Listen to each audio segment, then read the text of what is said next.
একটি বিশেষ ঘটনা। প্রিয় এলাকাবাসী, সাধারণত চুরি হলে মানুষজন চোরকে গালমন্দ করেন, আবার অভিশাপ দেন, আর চোরকে ধরতে পারলে তো একেবারে উত্তম মধ্যম দিয়ে থানায় দেন। কিন্তু নিজের ছাগল চুরি যাওয়ার পর চোরের জন্য তাজ্জব বনে যাওয়ার মতো এক আয়োজন করলেন ফরিদপুরের বাসিন্দা আলামিন জমাদ্দার সবুজ। উল্টো চোরের হেদায়েতের জন্য মসজিদে দোয়া ও মিলাদের আয়োজন করেছেন তিনি। এলাকায় মাইকিং করে সবাইকে সেই আয়োজনে আমন্ত্রণ জানান আলামিন।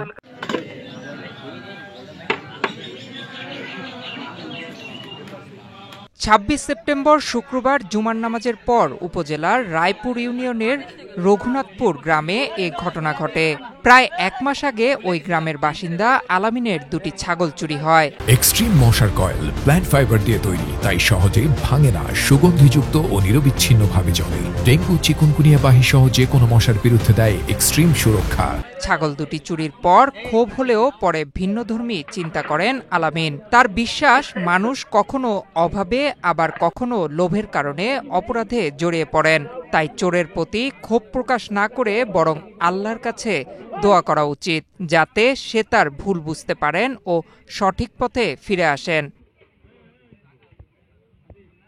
আর এই বিশ্বাস থেকে সবুজ মাইকিং করে গ্রামবাসীকে সঙ্গে নিয়ে দোয়া ও মিলাদের আয়োজন করেন। এতে এলাকার গণ্যমান্য ব্যক্তি, মাদ্রাসার শিক্ষার্থী ও অসংখ্য মুসল্লি অংশ নেন।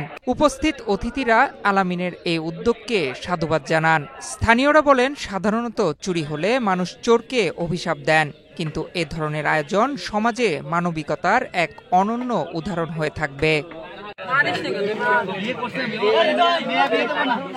নয়ন বিশ্বাস, বাংলাদেশ প্রতিদিন।